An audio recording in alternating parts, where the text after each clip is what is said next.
Seeja Taxila Tamil podcast உங்களை இந்த ஆழமான விவாதத்துக்கு வரவேற்கிறது. வீட்டிலிருந்தபடியே வரிச்சட்ட வழக்குகளை கேட்டு மகிழுங்கள். ஜிஎஸ்டி சட்ட அறிவை மேம்படுத்த சீஜா டாக்ஸ்லா தமிழ் பாட்காஸ்டை தவறாமல் கேளுங்கள். எங்களுடன் இணைந்திருக்க தொடர்பு கொள்ள வேண்டிய எண் 9964886879. வணக்கம். வாங்க, இன்னைக்கு நாம கர்நாடக உயர்நீதிமன்றத்தோட ஒரு சுவாரஸ்யமான தீர்ப்பு பத்தி கொஞ்சம் ஆழமா பார்க்கலாம். ஒரு நிமிஷம் யோசிச்சு பாருங்க. நீங்க ஒரு ஏற்றுமதியாளர். சட்டப்படி உங்களுக்கு வர வேண்டிய ஜிஎஸ்டி ரீஃபண்ட எல்லா ஆவணங்களையும் சரியா கொடுத்து வாங்கிட்டீங்க. எல்லாம் முடிஞ்சதுன்னு ஒரு நிம்மதி. ஆமா. ஆனா சரியா ஒரு வருஷம் கழிச்சு வரித்துறை அதிகாரிங்க வந்து நீங்க வாங்கின மொத்த பணத்தையும் வட்டியோட திருப்பி கட்டுங்கன்னு சொன்னா எப்படி இருக்கும்? நினைச்சு பார்க்கவே கஷ்டமா இருக்கு. ஆனா இது கற்பனை இல்ல. ஒரு நிறுவனத்துக்கு இது உண்மையிலே நடந்திருக்கு. அப்படியா? ஆமா. இதுல இருக்கிற மைய பிரச்சனை என்னன்னா, வெளிநாட்டுல இருந்து பணம் வந்ததுக்கான ஆதாரங்கள், அதாவது வங்கி வசூல் சான்றிதழ்கள், பிஆர்சிஸ் அல்லது எஃப்ஐஆர்சின்னு சொல்லுவோம். ஓஹோ.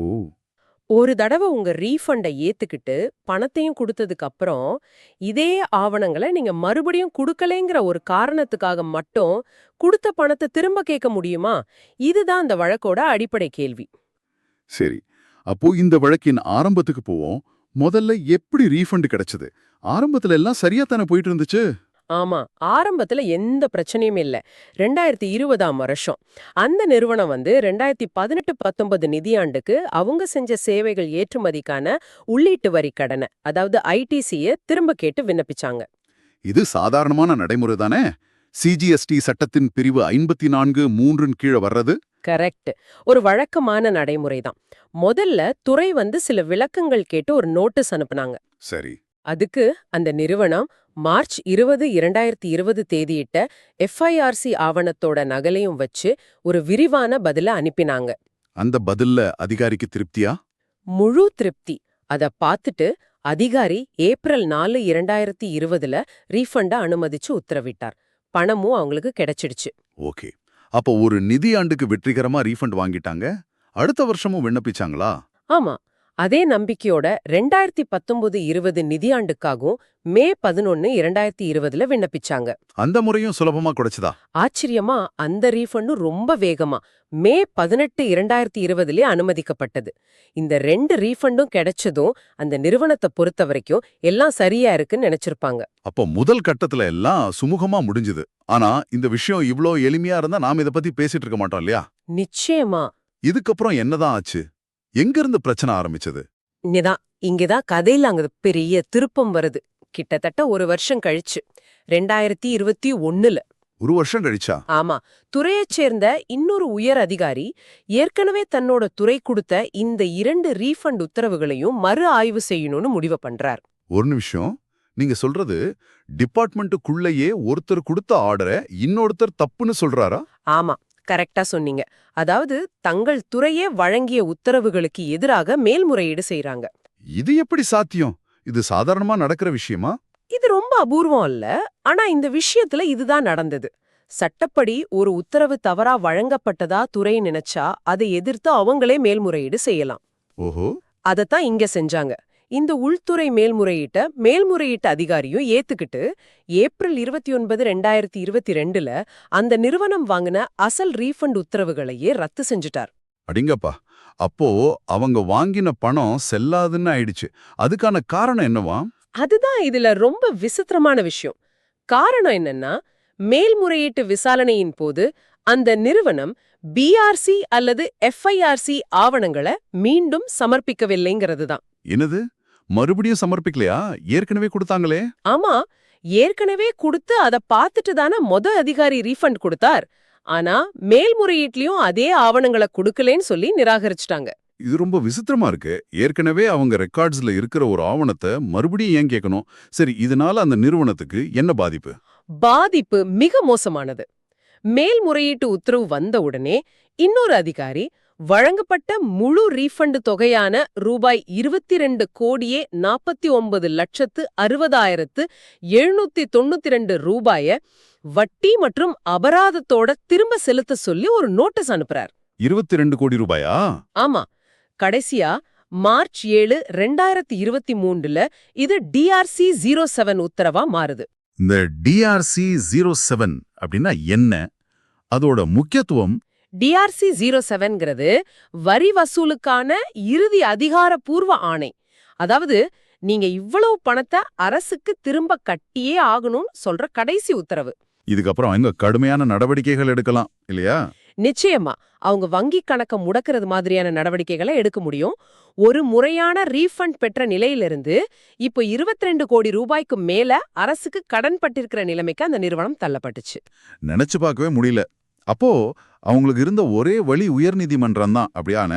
ஆமா, கர்நாடக உயர்நீதிமன்றத்தை அணுகிறது தான் அவங்களுக்கு இருந்த ஒரே வழி.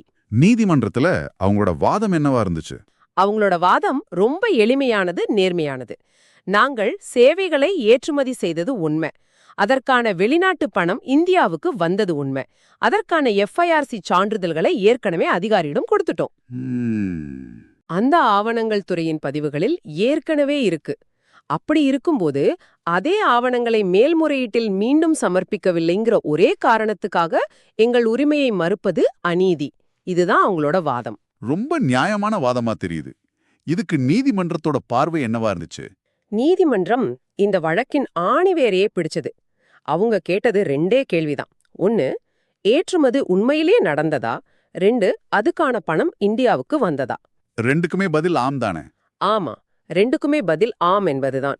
துறையின் வாதம் முழுவதும் மேல்முறையீட்டு கட்டத்தில் ஆவணங்களை தாக்கல் செய்யவில்லை என்பதை சுற்றியே இருந்தது.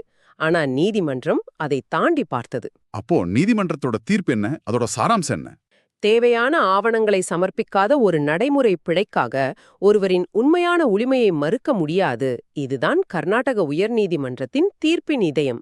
ஆஹா, நீதிமன்றம் ரொம்ப தெளிவா சொல்லுச்சு. இந்த பரிவர்த்தனை தொடர்பான எல்லா விவரங்களும் FIRC உட்பட ஏற்கனவே வரித்துறையிடம் இருக்கு. அது அவங்க பதிவுகள்லயே இருக்கு.